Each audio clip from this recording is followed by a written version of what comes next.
Allahu Akbar, Allah, Allahu Akbar, La ilaha illallah. A'udhu billahi minash shaitanir rajeem. Bismillahir Rahmanir Rahim.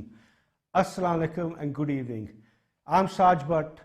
Ladies and gentlemen, welcome to tonight's edition of SAJ Mahal, the title of which is called The Midwife. In the current COVID-19 pandemic environment, all of us have been affected in one way or another. The loss of life is a tragedy at any time, at any stage. So if anyone has been affected, please accept our deepest sympathies and condolences. However, life has to go on, and life does go on. According to the United Nations figures, last year, over 140 million new babies were born. Just today, in one day, in the whole of the world, we have had 385,000 new arrivals. And as I have been imparting this message to you in the last minute, we've had an additional 256 babies arrive, mashallah. Now, a central figure in the birth of a child, apart from the mother obviously, is the midwife, or as in Urdu, daya, or referred to as fondly as the dai.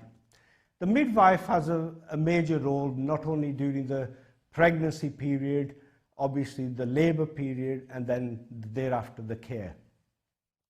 And particularly in the Islamic culture, midwives, dais are highly revered and respected. The most famous dai, I guess, in the history of mankind, certainly in the history of the Islamic world, is Dai Halima, or to give her a full title, Hazrat Halima al-Sadiya. Our holy beloved Prophet, peace be upon him, had so much love and respect for Dai Halima, who adopted him or became his wet nurse or foster mother when he was a mere orphan of 8 days old. Dai Halima was so loved and respected by our Holy Prophet that whenever he set his eyes upon her, he would refer to her as Mummy, Mummy. And in fact, he was known to remove his outer clothing and lay it on the ground for her hopefully to sit on and take a seat. That was then. Even in the recent past, the famous Qawwali brothers, Sabri brothers, made a very famous Qawwali back in 1998. Halima Dai, God Teri Mein Chand Barasne Wala Hai. That was then, this is now. In tonight's program, what we're hoping to do is look at the lives, the working lives of the modern midwife, how they work, how they operate in the 21st century. What are the issues? What does it involve? So, of course, as always, I have some guests. I have two very special guests. But just before I introduce them, may I remind our audience, our viewers, that the live call number is available as always. It's 0161 5299 455. Please feel free to give us your question, your comments, any issues that you're aware of or may have. We have the two very special guests. So, without further ado, let me introduce you to my first studio guest, who's suitably socially distanced from me, Wahida Abbas. Welcome, Wahida. Nice to see you. Wahida has been a qualified nurse for over 20 years. She's a midwife for 19 of those. Her current role, she's a specialist cultural liaison midwife in Bolton. Also, she's the regional midwife for the Northwest Genomics Midwifery lead at St Mary's, Manchester. She's a proud mum of 3, and she tells me she's delivered over 500 babies, 3 of them her own grandchildren. She loves football and she loves baking, she tells me. Wahida, very welcome, nice to see you. Wa alaikum salam. Thank you for the lovely introduction. You're most welcome. Really welcome to be here. Thank you. Right, guest number 2, who's also very experienced, highly educated, based in Bradford, is Ruqiyya Mia. Ruqiyya is the Deputy Associate Director of Nursing. She's a senior midwife and PMA. She's also a lecturer in nursing and midwifery. She is very passionate about enhancing patients' experience as well as the staff well-being. She's a proud mother of 4. Ruqiyya enjoys painting and decorating and cooking as well. Ruqiyya, great to have you on the show. Very welcome. Thank you very much for joining us. Jazakallah and Assalamu alaikum, Saj and everyone. Thank you for having me. Right, Ruqiyya, we'll start with you. Let's tell us a little bit about your background briefly and your journey to midwifery.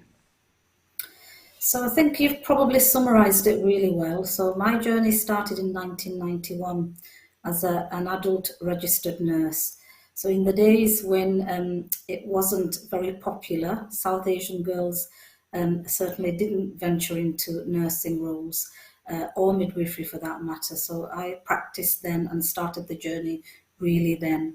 But I guess right from the start, when I did my first placement as a student in midwifery, I have always been drawn to midwifery.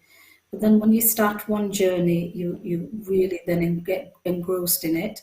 Theatre, ICU, that kind of background had the pull. Then I was married and I had my children, but midwifery was still beckoning. So 12 years later, I did a midwifery degree as a mother of 2 and then started the journey. So it's 20 years.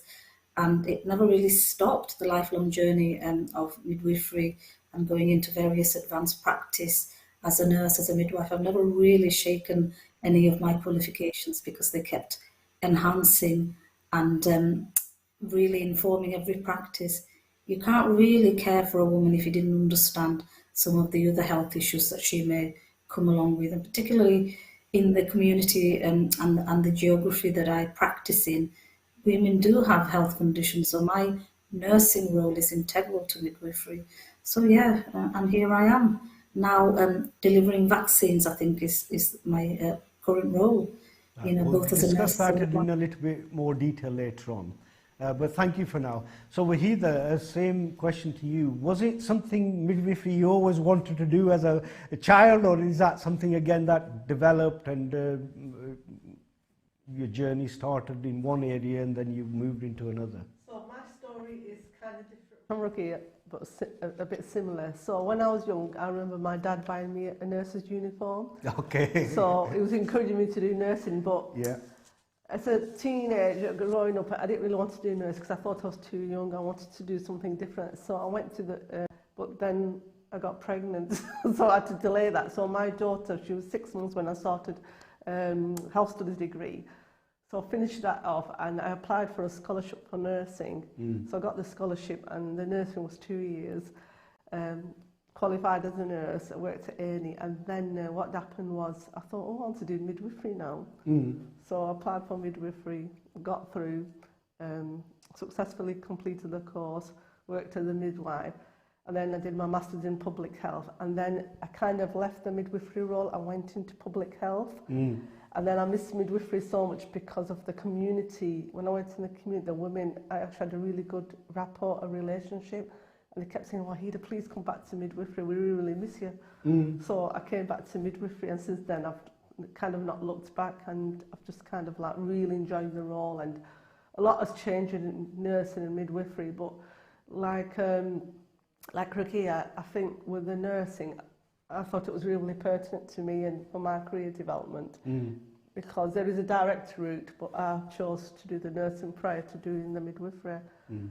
Okay. What really impresses me about you ladies, and ladies in general actually, I mean, despite the obstacles, well, pregnancy isn't an obstacle, but you have babies and the hard work, and you've got 2 little ones or 3, and you persevere, you carry on studying and so forth. So that's really impressive, and congratulations for doing that and sticking to it. But what is it, I mean, we talk about midwifery. Just tell us a little bit more about what it actually entails, what broader sense and some more specifics of what does that actually entail, and what is it you enjoy, if that's the correct word, about it?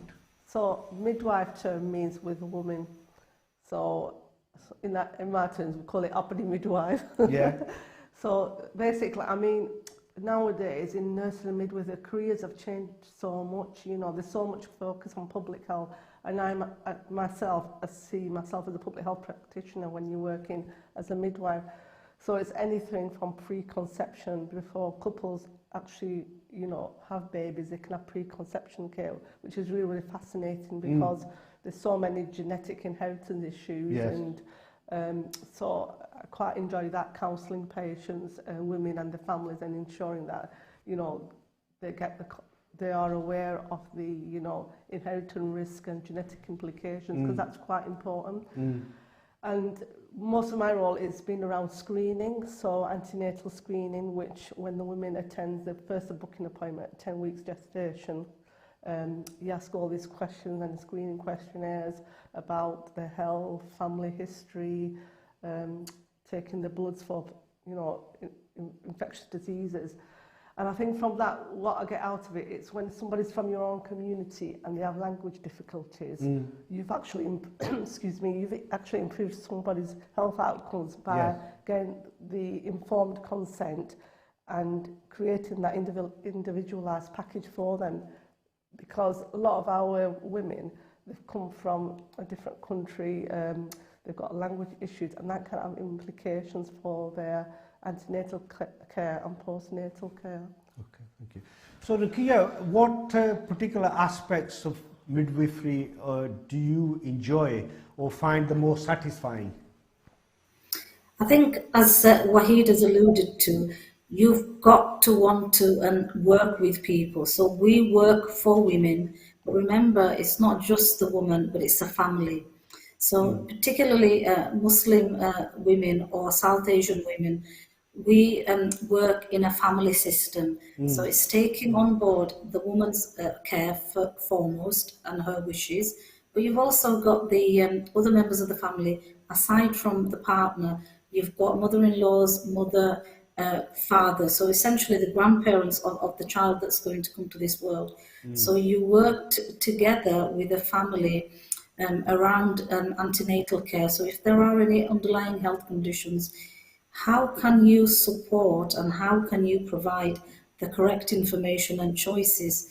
Choice is one of the biggest things in midwifery, because the more we can empower our women, families, and once we empower a family also, that support will be for that woman to get the best out of her antenatal care, the intrapartum care at the point of delivery, to caring for a baby. And remember, babies don't always come on time. They can come early, and babies do come with problems. So how can we care and support by listening and making it person-centered?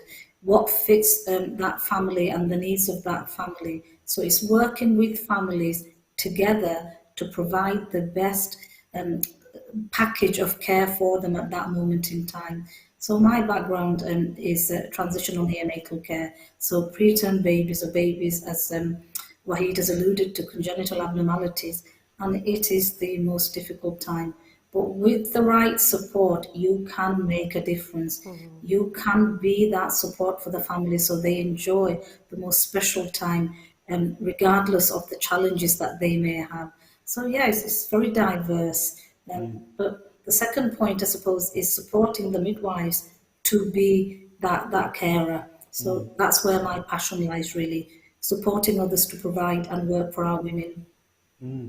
You see, the perception the general public, including somebody like me, would have is really, we think of midwifery and we think about, you know, the labour part of the process, if you like, bringing the baby in the world, and we just imagine that is the big main role and the rest a little bit sided on.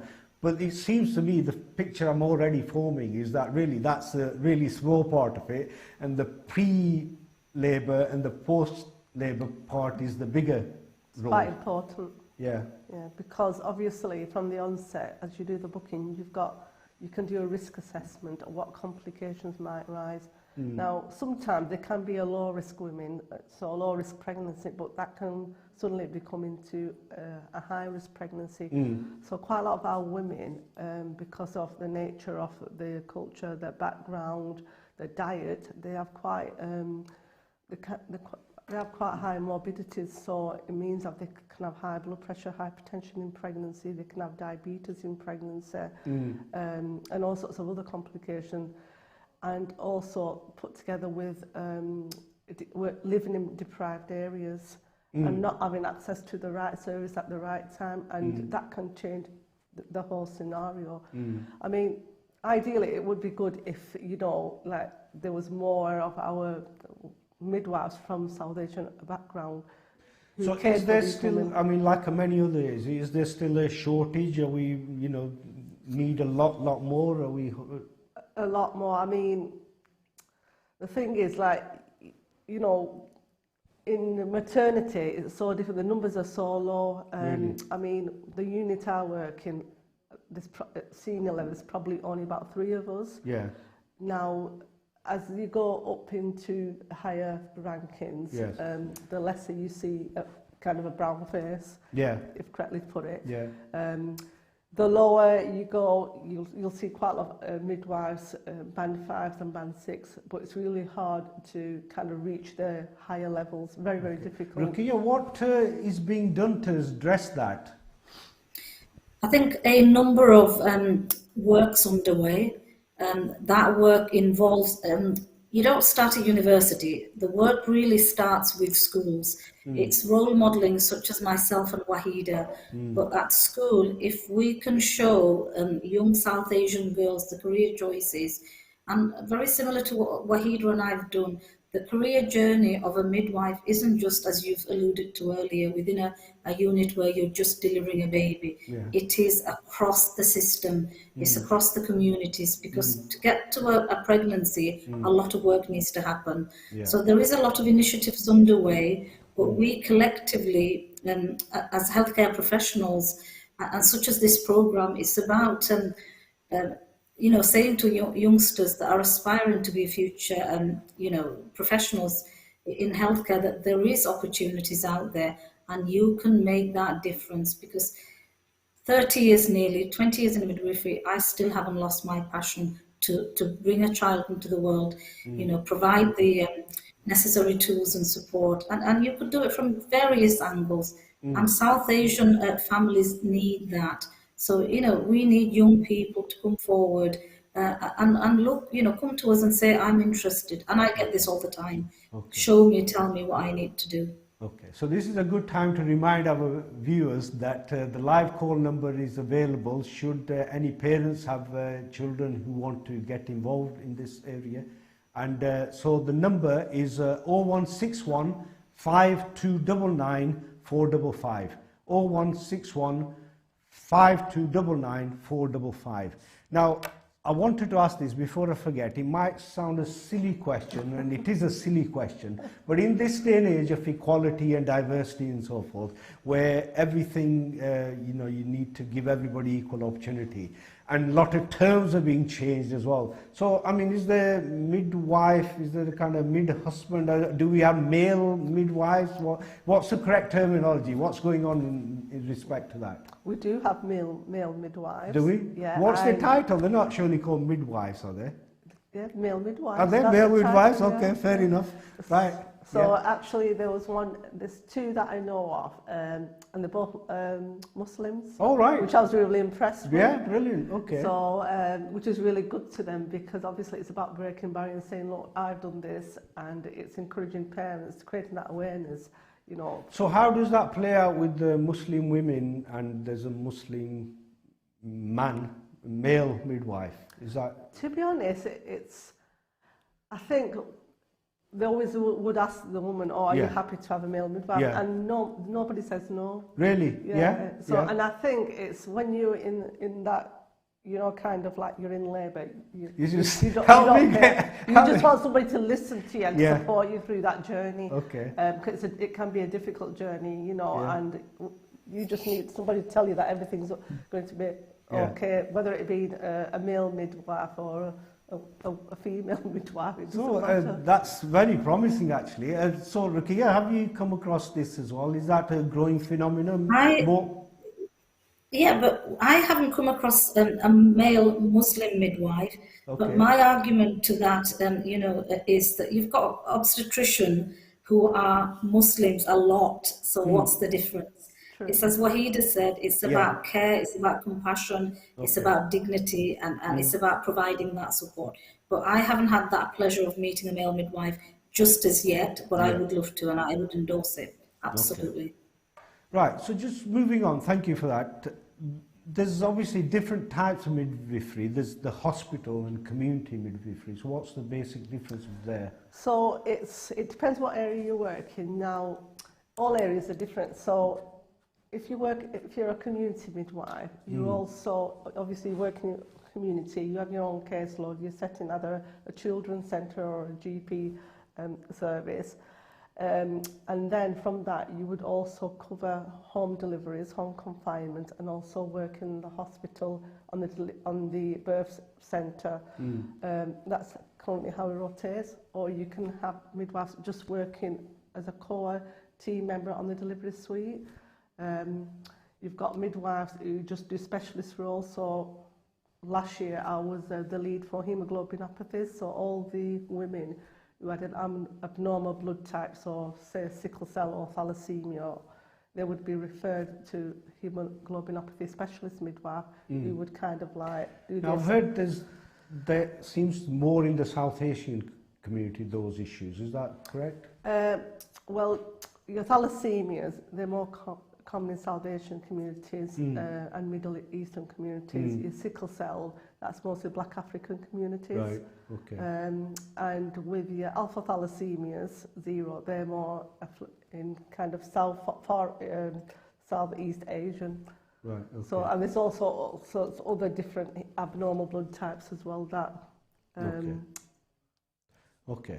Now, looking at, it seems to me that in the recent past, the number of C-sections has increased considerably. Are you able to give us some insight into why that might be?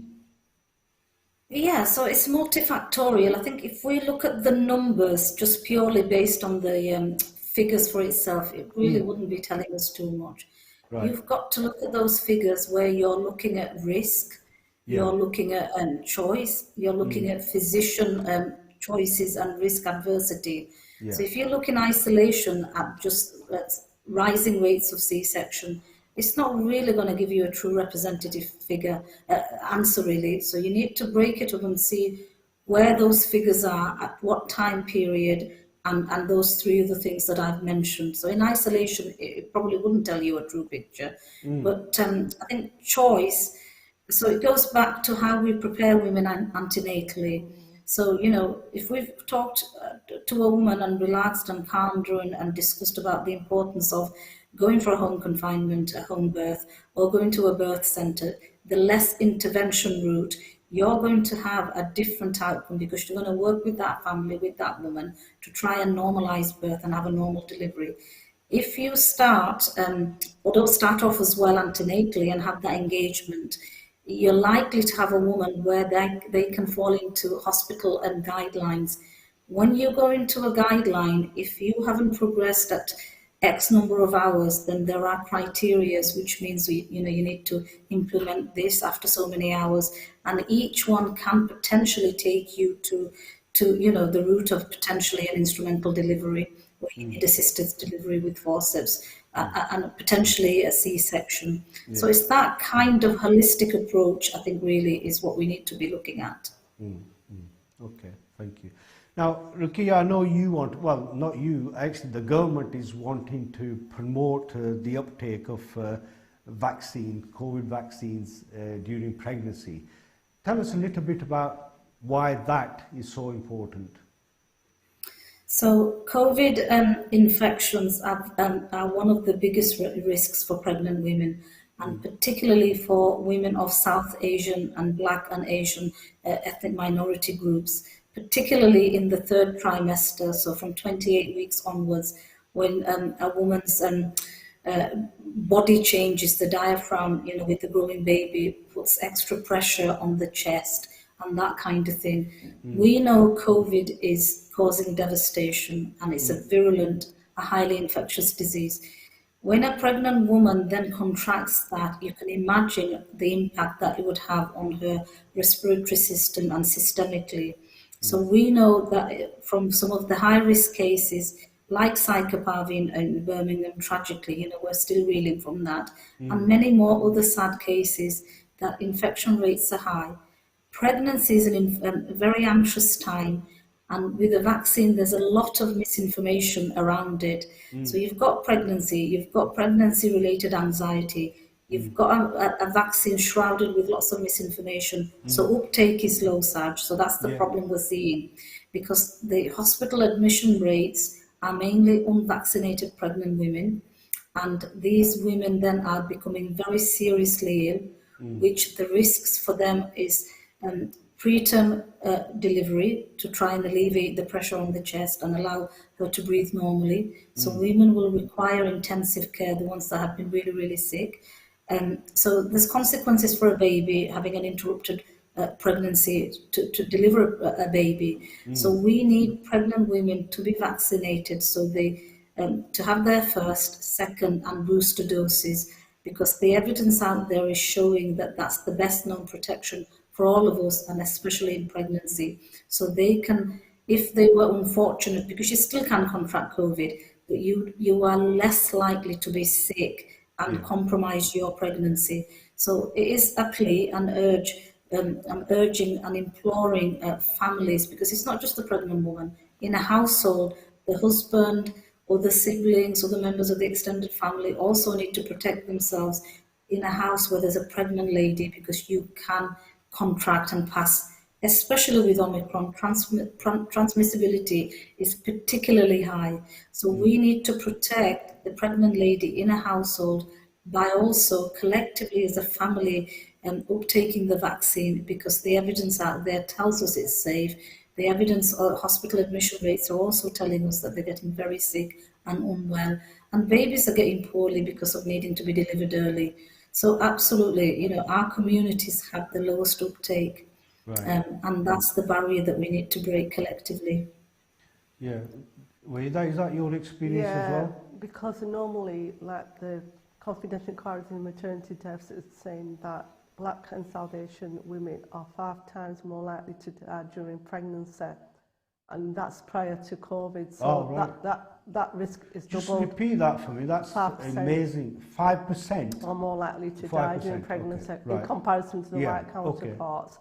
And also, the babies born to these women, there's 73% increased risk of neonatal death as compared to our white counterparts, and that's prior to COVID. So if you can imagine with COVID how much more complications there are, and how much, I've not got the stats, but that would significantly increase. So it's quite important that they are given the opportunity to be vaccinated. There's quite a lot of safety information available on the NHS app. And that is translated into different languages. So, the information is there. It just needs to they just need to be pointed into the right direction. You see, the issue, obviously, there's a lot of people who still have doubts or have a cynical attitude towards COVID vaccination. There's a lot of footballers who haven't had it. This is according to the NHS website, actually. Over 70,000 NHS staff remain unvaccinated. So whilst, you've got a bit of a problem in your profession, haven't you? Because if you can't convince your own colleagues, 70,000 of them, they're not unvaccinated, then how are you going to convince people from ethnic minorities, and particularly these pregnant women who, not just the women, but the families, have a sense that perhaps the vaccination will damage or harm the baby? The thing is, now it's been made mandatory for anybody working as a civil servant or in the NHS. Is that mandatory now, or is it April? By April. By April, it will be. That's right. Yeah, so I think there's going to be a lot of changes. It was quite interesting because last week somebody rang in sick and they said, one of our family members have got COVID, but I've not been vaccinated, but I'm going to have my vaccination in January, which didn't make sense to me. So I think there is fear out there, and there's quite a lot of misconceptions, and I think the misconceptions are around that, how come a vaccine has been created so quick, but a lot of money has been invested in order to get that vaccine off the market and get people immunised to protected against the COVID virus. And I know this every year, you know, there's different strains, as is with flu, as with swine flu, but the injections, it's nothing new. It's been coming from, you know, once when they had the plague, they developed vaccine then, and then you got measles, you had vaccines against measles and diphtheria. So in public health advances, they've always had a vaccine, but with this particular, it's so different because there's been a quick turnaround time, and people are thinking, well, you know, why has this happened? There's a chip in there. There's also some myths going around which are quite unbelievable. So Ruqayyah, are your colleagues believing these myths as well? As I said, 70,000 of them remain unvaccinated. I mean, it's mind-boggling, really, that somebody is that professional.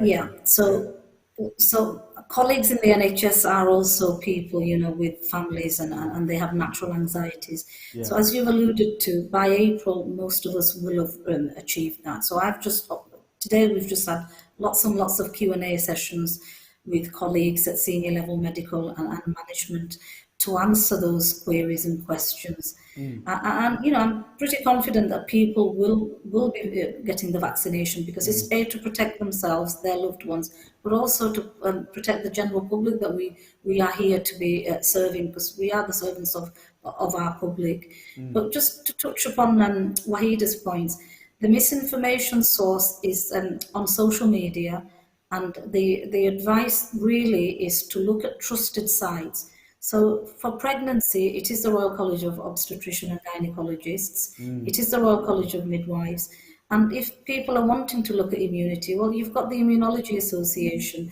You know, if you're diabetic and you wanted information about efficacy and what vaccines are suitable, you need to be looking at the nephrology, British Nephrology Society. So I think it's knowing which trusted sites to go to, because it's not particularly well regulated, social media, with the freedom of speech, and you can almost pretty much get anything you want. So you've got to be sensible about fact finding, because NHS healthcare professionals such as myself and Wahida and many others will signpost you and direct you, because it is our duty to protect you and provide you with the evidence base, really. Good, okay, that's good. Thank you for that. Right, I'm not sure what we've done to upset our viewers today. We're not getting many calls. Please don't be shy. We'd love to hear from you. Repeat the number for you again. It's 0161 5299 455. We'd look forward to hearing from you, hopefully. Okay, so we talked about, obviously, bringing somebody into this world must be a great feeling. If you could share with us some of the really joyful experiences perhaps you might have had, any particular individual's story which is quite heartwarming. So, I mean, obviously when you're in a delivery situation, you deliver and work in the delivery suite, you deliver so many babies. But one of the deliveries that stick by me, and it wasn't a good outcome, it was this young girl. She was admitted to hospital because she was unwell, and she was only 30 weeks gestation. And I was on the night shift. It was my first night shift as a qualified midwife, and then it was like me and a healthcare assistant.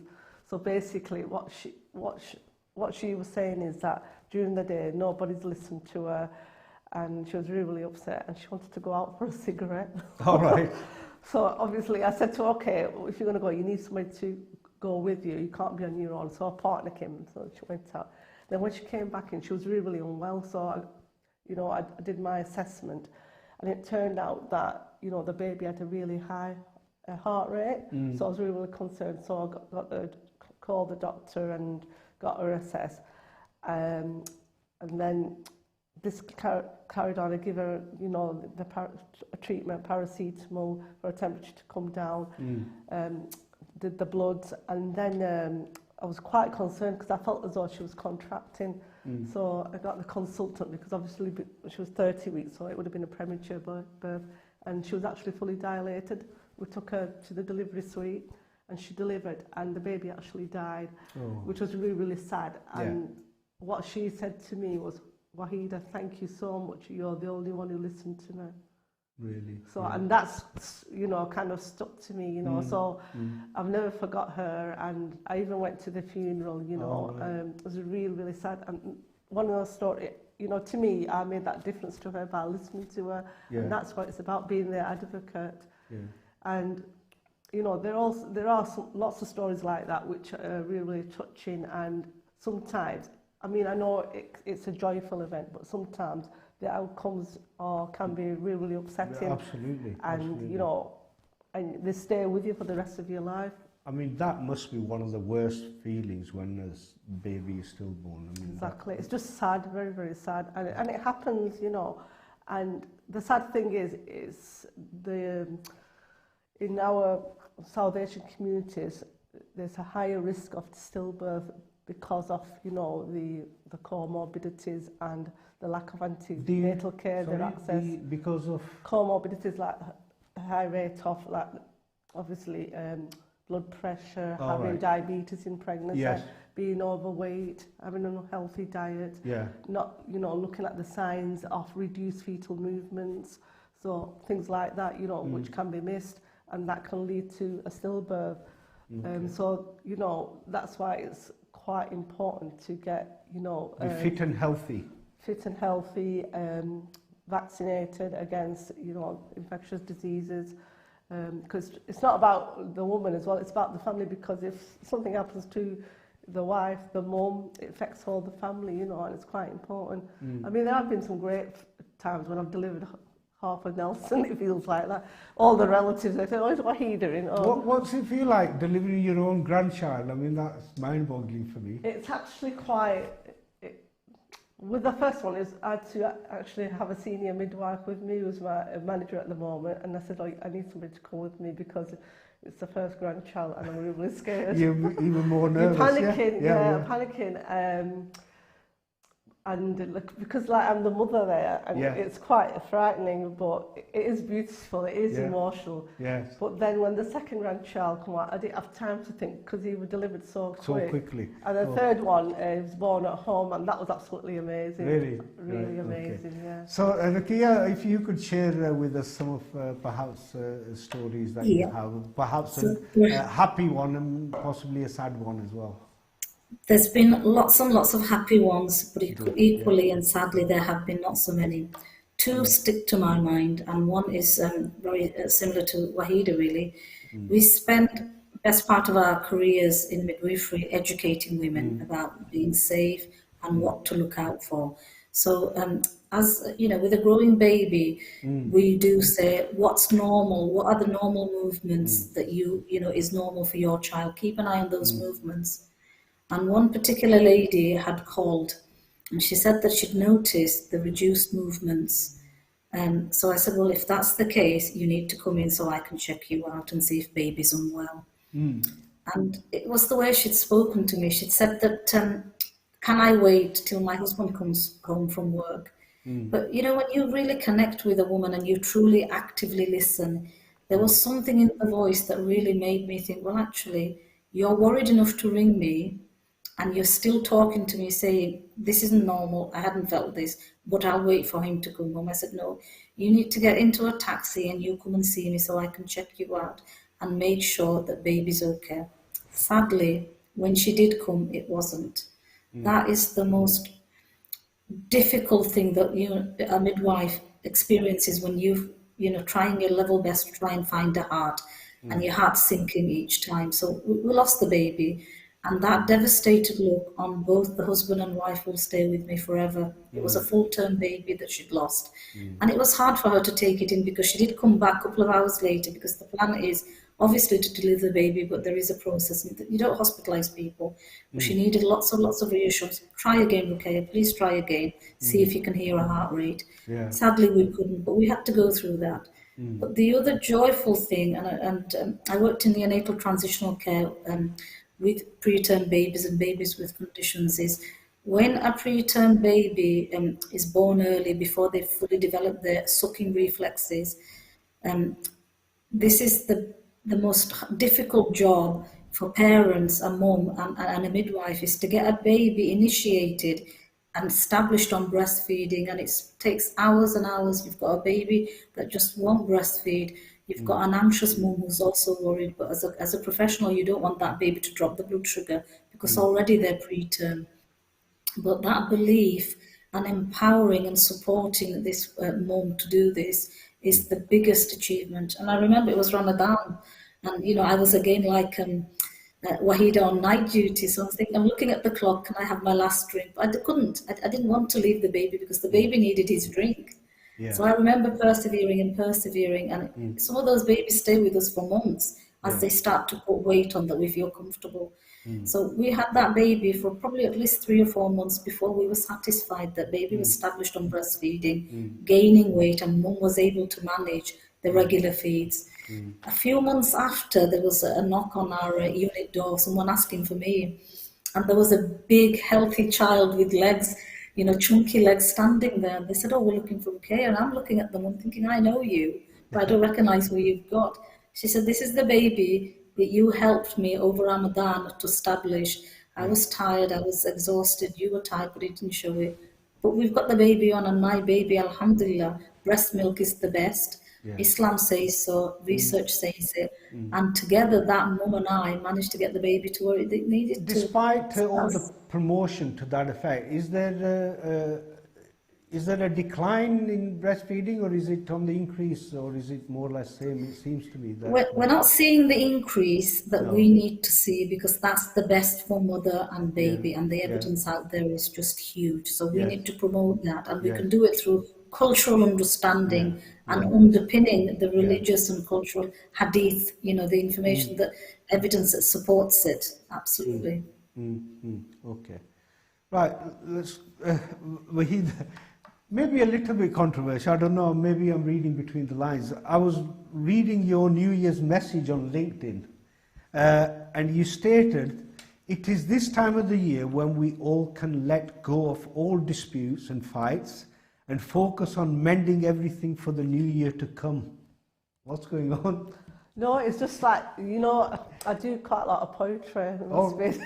Poetry? Yeah. It was just like in my head. And because last year it's been so hard on everyone, there's been COVID, people have died, we've lost quite a lot of close family members.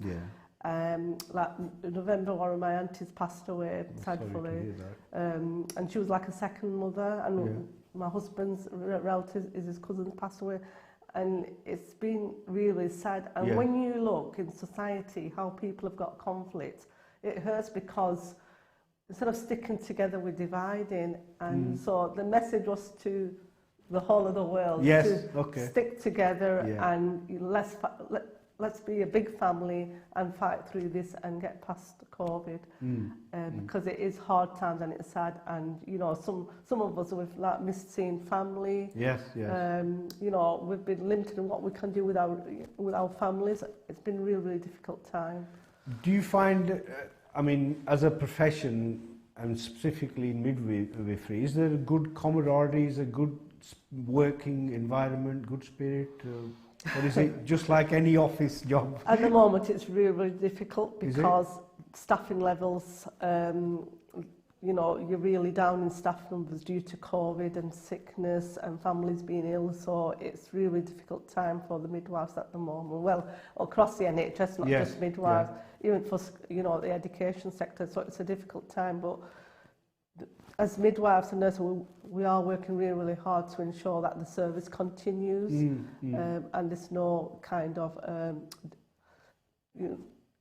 that we are improving the outcomes for our communities, and kind of ride it out, if that's the correct word you can use. Actually, I was astonished to learn that there's actually about 53,000 midwives in the UK. I couldn't believe that there's so many. That's not enough. It's not enough, right? Okay. 30,000 more. But it seems to me it's a job for life. It's kind of not affected by climate change. It's not stock market volatility won't affect it, No. Brexit or whatever, you know. But COVID has. COVID has, COVID yes, has. yeah. It's definitely But had a the demand knock-on is effect. still there. So developing that point, I was reading something that there seems to be quite a high level of dissatisfaction within the industry, if you like, and quite a lot of people are considering leaving and so forth. Rukia, have you got any thoughts on that or insight in terms of Yes, yeah, last couple of years has been particularly difficult, and midwifery is an area where it's relentless. Babies will come, and babies continue to come, whether it's COVID or not. So yeah, we've got shortages across the industry, and with the pandemic, the likes of which we have never seen in our lifetime, certainly, it's left the workforce tired. You know, when there's sickness, then the remaining staff will have to pick up the workload. So, you know, I don't think, you know, it is quite self-explanatory that when people are having to step up at these times, that people will be tired and the workforce will be tired, and, you know, people will be exploring and looking at other opportunities. But midwifery is the most rewarding career with so many options, and it is for me and Wahida and people like us to promote it, because it is the most satisfying job, and it will fill, and we've just got to look at different ways of bringing youngsters in, because they are out there and they are interested and they're passionate, because we're seeing it, we're hearing it. We've just got to signpost them to the right careers. Okay. You don't even need electricity to deliver a baby. You can do it in the dark. You don't need electricity? No? Well, yeah. On a positive note. Well, perhaps with the increase in prices at the moment. Exactly the way it's going, yeah. Okay. Right. Believe it or not, despite not having any callers this year, we've only got about 4 minutes left. Wow, so time has flown by. So quickly, 3 minutes now I've been told. Very quickly, Wahida, just sum up for us, or any points that we haven't raised, if you want to just mention those now. So I think we need more midwives in our Asian communities. So please, you know, apply for midwifery. It's really, really important, you know, that you join the midwifery, the NHS, or even nursing. The more we have, the better outcomes we can for our communities, and get vaccinated against COVID, because it does protect. And we've seen the evidence in the maternity, how not having the vaccine can have an impact on your pregnancy and the outcomes for the woman. Okay, great, thank you. Rukia, over to you. Any last points or points we haven't raised? Thank you. A couple of points to echo Wahida. Pregnant women, please get vaccinated. Families, support your pregnant woman by having the vaccines yourself. It's never too late, first and second. Come and have them and protect the pregnant lady and yourselves. To the youngsters out there, men and women, midwifery is one of the most rewarding careers. It's you can be in any of the senior roles that you wish to. So come and talk to us, find us, and start signing up. Great, fantastic. Thank you very much. Right, well, in the last couple of minutes remaining, I need to thank you very much, Wahida, for coming and sharing your experience with us. Same with yourself, Rukia. I know you're both extremely busy, and thank you for taking the time out and sharing your experience, insights, and for encouraging our youngsters to perhaps hopefully participate. Again, on your behalf, on behalf of the government and all ladies, I need to emphasize that the government says, and our respected guests have emphasized this, the vaccine is safe and has no impact on fertility. Okay, so thank you once again. Thank you for the viewers for watching. Just to quickly mention, my guest next week will be Sajad Karim, the former MEP. We will be discussing and hopefully sharing his journey from Briarfield to Brussels, and then Brexit and beyond. I very much look forward to that. Thank you once again for watching. Good night. Allah Hafiz. Assalamu alaikum.